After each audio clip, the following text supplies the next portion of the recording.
बिस्मिल्लाहिर्रहमानिर्रहीम। अस्सलाम वालेकुम स्टूडेंट्स। आज के हम अपने लेक्चर में introduction to theories and paradigm का एक जो टॉपिक है, बहुत ही ब्रीफ सा एक टॉपिक है, हम इसको डिस्कस करेंगे क्योंकि हम इसके बाद जो अपने कमिंग लेक्चर्स हैं उनमें डिफरेंट जो है वो आईआर की थेरीज़ डिस्कस करनी है। तो इस टॉपिक को यहाँ पे पढ़ने का मकसद ये है कि आपको थेरी और पैराडाइम का जो कॉन्सेप्ट है वो क्लियर हो जाए और इनमें जो एक स्लाइड सा डिफरेंस है वो भी आप लोगों को क्लियर हो जाए कि थेरीज़ और पैराडाइम्स में क्या डिफरेंस है। सबसे पहले जी, paradigms and theories go hand in hand to explain concepts in science, social science and assist academics in their work to define different phenomenas. वो कहते हैं कि थेरीज़ और पैराडाइम्स जो हैं ये गो हैंड टू हैंड है और इस साइंसेस, सोशल साइंसेस में जो है ये यूज़ होती हैं, पढ़ी जाती हैं और असिस्ट करती हैं एकेडमिक्स को in their work to define different phenomenas. The theory explain the phenomena based on certain criteria.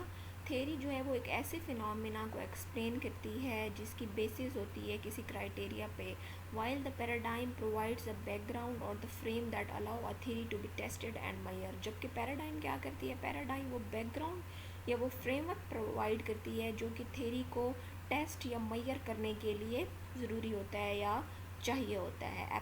A paradigm can have a number of theories within its framework and the paradigm acts as a reference point for the theory। एक paradigm वो कहते हैं कि number of theories जो हैं वो हो सकती हैं और एक paradigm as a reference point for theories act करता है। These two concepts operate with each other but have their differences. दोनों जो कॉन्सेप्ट हैं वो एक दूसरे के साथ ऑपरेट होते हैं लेकिन इनके अंदर एक डिफरेंस है। Paradigms and theories are the backbone of science and social sciences and the discussion point of great masterminds. Paradigms और जो थेरीज हैं वो बैकबोन है साइंस और सोशल साइंसेस के डिफरेंट कॉन्सेप्ट्स को डिस्कस करने के लिए। However, these high and lofty disciplines of science can also be applied to everyday life and help with understanding of the meaning of our environment। वो कहते हैं कि इन डिसिप्लिन्स के जो साइंस के डिसिप्लिन्स हैं जिनमें थेरीज और पैराडाइम डिफरेंट यूज़ होती हैं, आप इनको एवरीडे लाइफ में भी अप्लाई कर सकते हैं और इससे आपको हेल्पफुल हो सकता है अंडरस्टैंड करने के लिए अपने इन्वायरमेंट को, जिस इन्वायरमेंट में हम रह रहे हैं। What is theory? A theory is a well-established scientific principle that is supported by convincing experimental and observational evidence। वो कहते हैं कि एक ऐसा साइंटिफिक प्रिंसिपल है थेरी, ठीक है, जिसको आप अपने कन्विंसिंग एक्सपेरिमेंट्स और ऑब्जर्वेशन से जो है वो टेस्ट करते हैं, उसको सपोर्ट करते हैं। लेट्स सपोज आप जो है एक्सपेरिमेंट कर रहे हैं कोई चीज़, आप कोई चीज़ जो है वो ऑब्ज़र्व कर रहे हैं, तो ऑब्ज़र्व कर रहे हैं उसके जो एविडेंस हैं वो आपको किसी चीज़ के लिए साइंटिफिक नॉलेज प्रोवाइड कर रहे हैं, तो आप उस चीज़ को एक थेरी कहते हैं। Theory has strong explanatory power that help scientist understand and describe the universe and make predictions about future events. वो कहते हैं कि थेरी जो है उसके पास स्ट्रॉन्ग एक्सप्लेनेटरी पावर होती है, आप एक कॉन्सेप्ट को बहुत अच्छे तरीके से एक्सप्लेन कर सकते हैं, जिससे क्या होता है, जिससे जो साइंटिस्ट होते हैं उनको हेल्प होती है अंडरस्टैंड करने में यूनिवर्स को और फ्यूचर इवेंट्स को प्रिडिक्ट करने में हेल्पफुल होती है जो थेरी होती है साइंटिस्ट के लिए। Now moving towards paradigms. Paradigm को अब हम देखते हैं कि paradigm is a central conceptual framework for how you can view the world around you.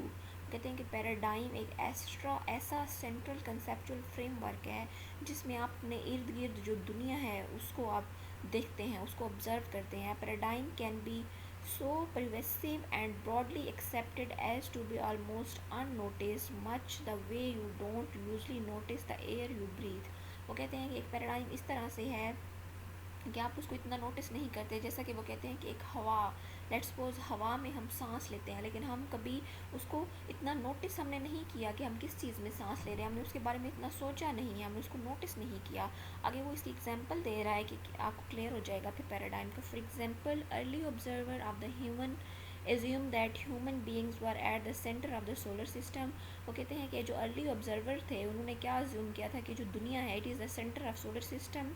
और बाकी जो प्लैनेट्स और सन है वो इसके अराउंड जो है वो रिजॉल्व कर रहे हैं, लेकिन बाद में इट वाज अ पैराडाइम, ठीक है, ये जो उनकी ऑब्जर्वेशन थी इट वाज अ पैराडाइम। बाद में ये पैराडाइम जो है इट वाज ओवरटर्न, और क्या न्यू पैराडाइम बनी है कि जी सोलर सिस्टम का जो सेंटर है that is sun, sun is the centre of solar system and everything is revolving around the sun. The term paradigm was brought to prominence by the 1962 publication of Thomas Kuhn's influential book The Structure of Scientific Revolution। वो कहते हैं कि जी 1962 में एक book publish हुई थी Thomas की जिसका नाम था स्ट्रक्चर ऑफ साइंटिफिक रेवोल्यूशन। वहाँ से ये जो पैराडाइम का कॉन्सेप्ट है ये स्टार्ट हुआ था। और जो थॉमस थे he argued that science unlike other disciplines progressed by broad paradigm shift in which the entire scientific community comes to accept a new way of thinking about the world. उन्होंने कहा था कि जी science जो है दूसरे disciplines की तरह इसने प्रोग्रेस किया है और इसने एग्जिस्टिंग पैराडाइम में एक शिफ्ट लाया है, और तमाम जो है एंटायर साइंटिफिक कम्युनिटी ने उस चेंज को एक्सेप्ट किया है और दुनिया में एक न्यू वे ऑफ थिंकिंग जो है वो स्टार्ट हुई है, जैसे कि ऊपर एग्जांपल दी गई हुई है सोलर सिस्टम की। Meaning of paradigm. A paradigm is a view of the world, दुनिया का एक नज़रिया है। A world view that includes argument on what the basic units are, ठीक है, और उस वर्ल्ड व्यू में क्या है कि आर्गूमेंट्स हैं कि जी बेसिक यूनिट्स क्या हैं, what the key problems to be explained are, basic units क्या हैं, की प्रॉब्लम्स क्या हैं जिनको एक्सप्लेन करना चाहिए, जिनको स्टडी करना चाहिए, and a theory to provide the explanation, और उसके लिए एक थेरी होनी चाहिए जो उस प्रॉब्लम को एक्सप्लेन करे।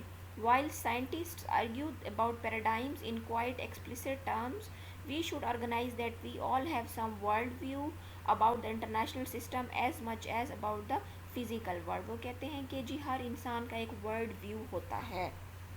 इंटरनेशनल रिलेशंस में भी डिफरेंट वर्ल्ड व्यूज़ हैं, पैराडाइम्स हैं, उनको डिफरेंट थेरीज कहा जाता है, आइडियलिस्ट हैं, रियलिस्ट्स हैं, इसी तरह से आगे हम उनको देखते हैं। If in thinking about IR the first thing that comes into your head are the nation state, government leaders, power, statecraft, alliances, conventional and nuclear weapons, you are likely to be a realist। वो कहते हैं कि अगर हम IR की बात करें, अगर हम IR को स्टडी कर रहे हैं और पहली चीज़ हमारे दिमाग में जो आती है वो नेशन स्टेट है, वो गवर्नमेंट है, वो लीडर्स हैं, वो अलाइंसेज हैं, वो पावर स्ट्रक्चर है, तो अगर ये चीज़ हमारे माइंड में आती है देन वी आर रियलिस्ट। हमारा जो पॉइंट ऑफ व्यू है वो रियलिस्टिक पॉइंट ऑफ व्यू है। If you think of trade, competition, MNCs, Microsoft, transnational interest groups, capital flows, provincial organizations, Secretary of Commerce rather than Donald Rumsfeld and Conde Rice, chances are that you are a liberal theorist। वो कहते हैं कि अगर आप states और इन चीज़ों को हट के अगर आपके माइंड में जो चीज़ आती है that is trade, commerce, MNCs, इस तरह की चीज़ें अगर आपके माइंड में आ रही हैं तो it means you are liberal theorist। If in thinking about issues of war and peace you find yourself looking into the belief and stereotypes of politicians, their prejudices, images of the enemy and of operational codes, you are implicitly subscribing to a psychological paradigm of IR। वो कहता है कि अगर आप piece के बारे में सोचते हैं, वार के बारे में सोचते हैं, ठीक है, आपके बिलीव्स और स्टीरियोटाइप्स ऑफ पॉलिटिशियंस हैं सॉरी, प्रेजुडाइसेस हैं, इमेजेस ऑफ एनिमी, अगर आप इन सब चीज़ों के बारे में सोचते हैं तो आपका ताल्लुक जो है वो साइकोलॉजिकल पैराडाइम ऑफ IR से है। सो ये जो उन्होंने चीज़ें बताई हैं इसका मतलब है कि अगर आपका वर्ल्ड व्यू ये है तो आप इस पैराडाइम में फॉल करते हैं, अगर आपका वर्ल्ड व्यू ये है, दुनिया को देखने का आपका ये नज़रिया है, तो आप इस पैराडाइम में फॉल करते हैं। Finally, if you think of international morality, the influence of religious and transnational secular beliefs, principles, ideas, norms, conventions, and international law, you are what may have called at least until recently an idealist। अगर आप morality के बारे में सोच रहे हैं, religion के बारे में सोच रहे हैं, आपके सेकुलर बिलीव्स हैं, आप नॉर्म्स, कन्वेंशन और इंटरनेशनल लॉ के बारे में सोच रहे हैं, तो आप आइडियलिस्ट पैराडाइम का में फॉल करते हैं। Assumptions come from your political perspective. वो कहते हैं कि आपकी एजम्पशन जो है ना वो आपकी पॉलिटिकल पर्सपेक्टिव से आती हैं, which help shape your view on a variety of social issues, जो कि आप वैरायटी ऑफ सोशल इश्यूज़ पे आपका जो है paradigms are a way of framing what we know. Paradigm जो हैं वो फ्रेम करती हैं कि हम क्या जानते हैं, हम क्या जान सकते हैं, एंड हाउ वी कैन